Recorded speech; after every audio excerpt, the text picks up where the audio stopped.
inta kale marka laga imaado saddex xildhibaan baan hal sugnaan ugu doorateene aniga iyo maxamed iyo cabdiqani deegaanka Haqeeye Malaas ee gobolka Togdheer ayaa laga hirgeliyay xarun caafimaad. xarunta hirgelinteeda ayaa waxa ka qayb qaatay ganacsatada ka soo jeeda deegaankaasi iyo qurba joogta. munaasabada xariga lagaga jiriyay xaruntan caafimaad ayaa waxa ka soo qayb galay qaar ka mid ah xildhibaanada golaha deegaanka Burco iyo marti sharaf kale uqaal waxaana ka mid ah hadaladoodii. Bada saabka gobolka intuu yimi tuuladayadan si weyn buu wax noola qabtay. bada saabkii ugu horeeyay nagu soo booqda Haqeeye Malaas noogu yimaado waxa waxyaabo badan oo ama hay'ada ama dhaamkana aynatay qodisiisa ayuu nala qabtay. aad iyo aad baan ugu mahadnaqaynaa waxqabadkiisa. waxyaabo badan ayaanu ka codsanaynaa in xukuumaddu ay noo qabato oo naga dhiman. waxaa ka mid ah MCH-kan waa aragtaan oo intaas way bannaan tahay. intaa horta in la nala qabto isuduwaha iyo ciddii kale ee wax nala qabanaysa inay noo qabato ayaanu doonaynaa. waxaan u baahannahay station. aad baan idinku soo dhaweynaynaa tuuladan oo maanta loo daahfurayo oo xafladeedii loo fadhiyo in la furo xaruntii caafimaadka ee ay lahaan lahayd aagani. isuduwe waxaan kuu sheegaynaa halkaa maanta marka laga bilaabo MCH waxaa ugu dhow goodii weyna xaggaana waxaa ugu dhow saaxir ka tirsan, halkaana waxa ugu dhow Burco, halkaana waxa ugu dhow Sheekh, xaggaana waxa ugu dhow Oodweyne. baaxadda intaa leeg ayay insha Allah ay wax ka qaban doontaa dadka xanuunada kala jaajaadka ee halkan wax lagaga qaban karo ay loogu talagalay. bini'aadmiga ayaa bedela dunida. waxaan garanayaa maalintii Axmed Xaaji Xirsi halkan noo soo saaray ee iyadoo bannaan uu lahaa halkan idinka siiya ma halkan halkeeba ay ku wanaagsan xanaano. maanta alxamdulillah iyadoo dhisantay ayaynu furaynaa. waxaan aad iyo aad ugu mahadnaqayaa dadkii fikraddeeda lahaa ee gundhigii ugu horreeyey u soo ururiyey oo ah qurba joogga reerka, qurba joogga beesha ayaan u mahadnaqayaa. waxaan leeyahay maanta ku soo dhowaada xaruntii u dhisteen tolkiin, xaruntii ay initiative-geeda lahaydeen joogga ahayd ee nooc kasta habliye inamaba iyo odayaalba bilaabay. waa u mahad celinaa. ilaahay baa mahadda koobaad lee muddaanta iyana leeyihin. intii kale ka qayb qaadatee deegaanka iyo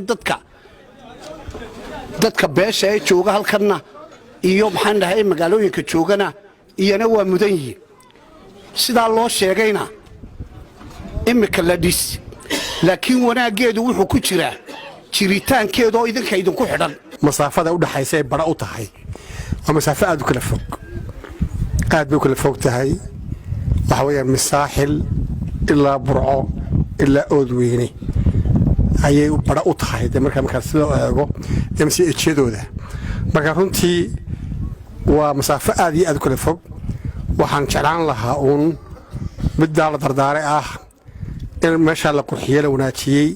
quruxda waxay sii jiraysaa uun haddii dadka deegaankii ay ilaaliyaan. midna waan jeclaan lahaa oo ku dari lahaa cid ay khusaysaba, maadaama dhulku kala fog yahay. war ambalaaska xataa qaar baa la sameeyaa, malaa in ambalaasna loo sameeyo. horta waxa la yaab leh oo iminka mucjisay igu noqotay wadadan markii la mari jiray Burco Hargeysa la qaban jiray. waa dee ilaa waqtigii Ingiriiska halkan meel galgalmaa la yiraahdo loo jiray diyaaradaha Ingiriisku fadhiisay dagaalkii koobaad adduunka. Haqeeye Malaas ay ahayd magaalada inta ilaa waqtigaa jirtay baan MCH lahayn oo saldhig lahayn. dhul iminka 5 sano jirayna ay leeyihiin waan la yaabay iminka markii arrinka la sheegay. horta waa mucjiso. aad baan ugu faraxsanahay. ma laha xildhibaan kaliya ee waxa weeye tuulada ugu xildhibaanada badan leh marka golaha loo eego. runtiina mudan in si gaara loo sii eego oo laga warhayo. waanu idin maqannahay, waanu idin doodaynaa, waa idin berber taagannahay.